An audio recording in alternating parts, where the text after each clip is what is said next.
Welcome to Facts TV News, where everything is true. 7-year wait for justice.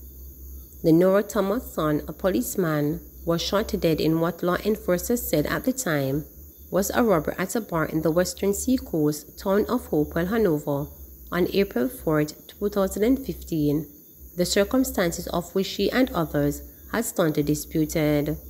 And even the evidence that has come out of that now 7 years ordeal has raised questions about what investigators had claimed initially.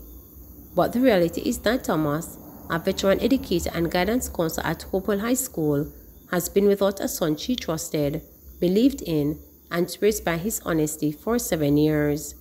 Kmart Beckford, who at the time of his death was assigned to Betheltown Police Station in Westmoreland, was reportedly killed by a bullet fired from the gun of another member of the Jamaica Constabulary Force, Inspector Wayne Jacobs, who had told the Inspectorate of the Constabulary and the Independent Commission of Investigations Indicom in separate statements that he had been a patron in the bar which he said Beckford had tried to rob, that Jacobs said resulted in him shooting Beckford.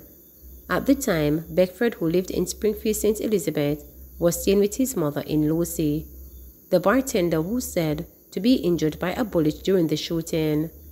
It later emerged that there were gaps in the statements submitted by eyewitnesses and the on-site investigations that followed. While the Inspectorate of the Constabulary remained mum on the investigations week after, an Indicom official contacted by reporters revealed that there had been discrepancies in the reports that were received up to that point, saying at the time of the investigation was at a very delicate stage and some things do not seem right. Indicom later stated that there was no evidence to recommend that criminal charges should be filed against Inspector Jacobs, who, according to unconfirmed report reaching reporters, has since retired from the constabulary. Indicom had also recommended, though, that the matter be referred to the coroner's court to determine whether or not an inquest could be necessary. This was 2016. Now Thomas is hoping that the court, which meets in session at Hanover Parish Court in Lucy on the anniversary of her son's death, will at least pave the way for her son's name to be cleared. My son did not do what they said he did, and I will continue to fight to clear his name, Thomas said about the matter that was first called up in the coroner's court on November 26, 2021, and was put off for another date. I don't know what it will be like because I have never been in a courthouse apart from the last time November, and I have said to myself, God, why did they have to set it for that day, the anniversary of the date he died? Do I have to go there and listen again to the torture that they put my son through and torture me in the process?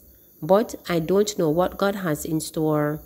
Even without a lawyer to watch the proceedings on her and her family's behalf, Thompson is prepared to go the full journey in her quest to prove that her son was innocent. Her last retained counsel, she said, has not been responding to her after several calls made to his office, and she doesn't feel obliged to call him again. There is also another side to the story that the grieving mother, who now cares for her deceased son's child, wants to highlight as part of the equation. At the time of Kmart's death, the police had released a photograph of another constabulary named Kmart Beckford, who was a member of the Trelawney Division. One media organization even carried the photograph, but later apologized for doing that. When he died, the picture that was posted was that of a young man who had the same name from the Trelawney Division. The only difference with his name and my son's is that my son has an apostrophe, Thomas said. I believe that it was a case of mistaken identity. Why did they kill my son? And then the police presented the picture to the media of another policeman.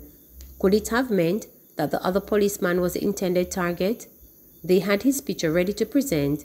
The picture was carried on TVG. The station later called me to apologize, the mother added. Beckford was buried on May 2, 2015 in the Springfield, Northwest St. Elizabeth. He was not a road cop. I am prepared to fight to the end to prove that he wasn't, Thomas insisted, of her firstborn of 3 when reporters spoke with her on Friday. She said that on the night of the incident, her son had been called to the bar by someone she did not know, and he entered the premises with 2 firearms, one issued by the Jamaica Constabulary and the other owned by him. A police source had confirmed to reporters that no shot was fired from either of Beckford's gun. The initial report of him entering the bar with a mask too was in dispute, as photographs from the crime scene after it was sealed off showed him with a mask placed on his face turned upside down.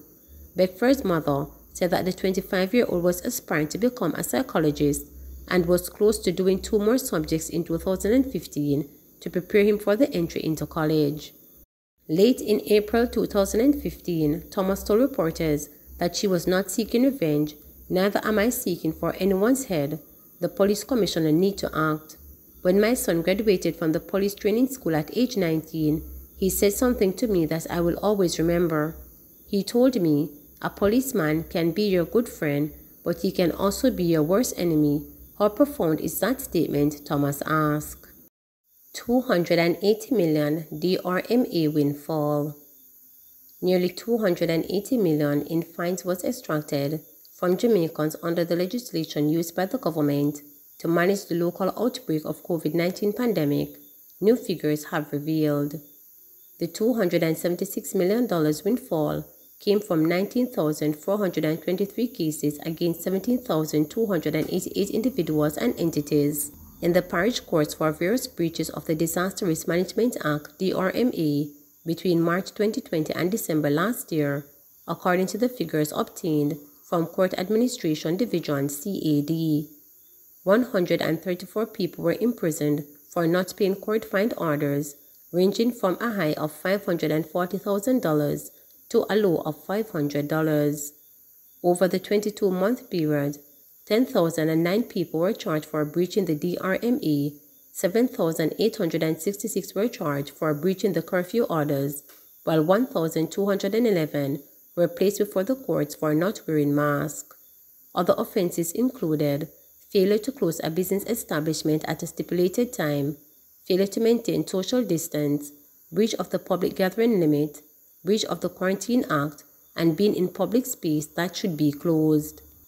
Public commentator Gavin Goff believed that windfall is alarming given the failure by the government to enact changes that had been proposed for the DRMA. The changes would have stipulated minimal fines for some offences and authorized the police to issue tickets for others, such as mask mandate breaches. Gavin cited for context, figures included the budget, which showed the revenues from traffic fines amount to $153 million for the 2020-2021 fiscal year and $150 million for previous fiscal year. So I think that they could have collected essentially 2 years' worth of traffic fines from the DRMA alone.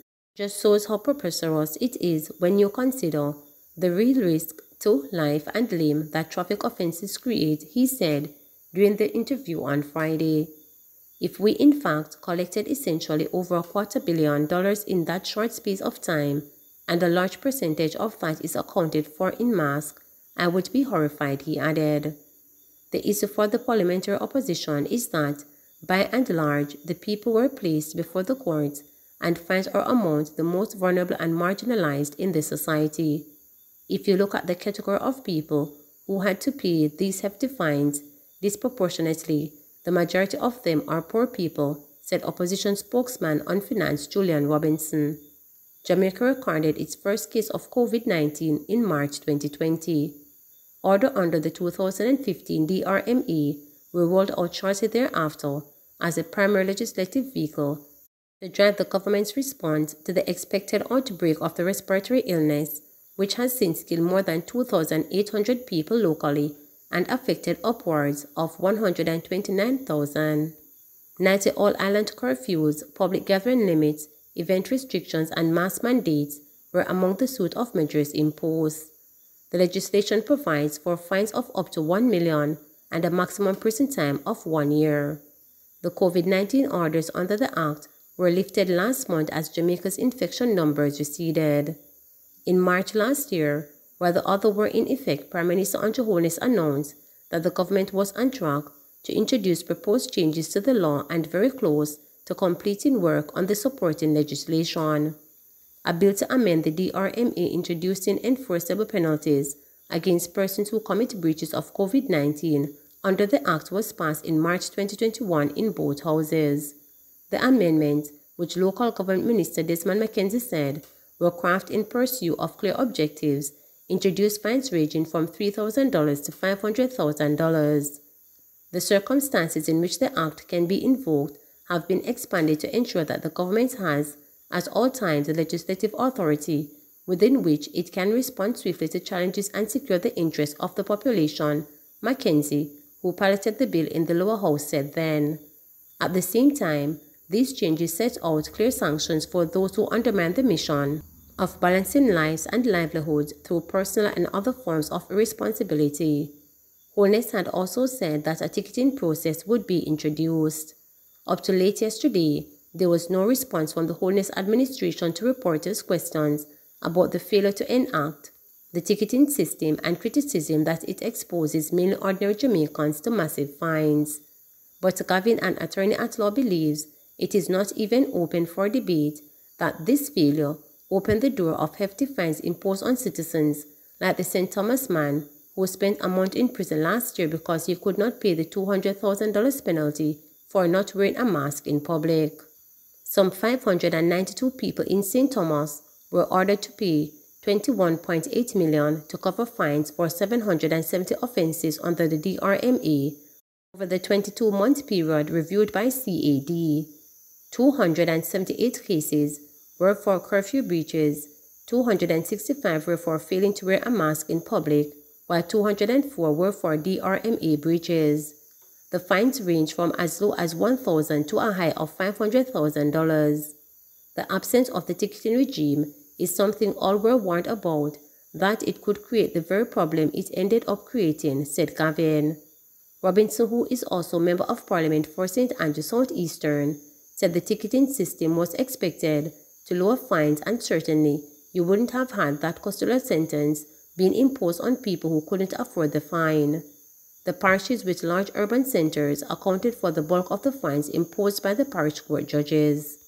Approximately $66 million in fines was collected in the corporate era courts, which covers Kingston and St. Andrew. St. James was next highest with $43.8 million, followed by Clarendon with $39 million.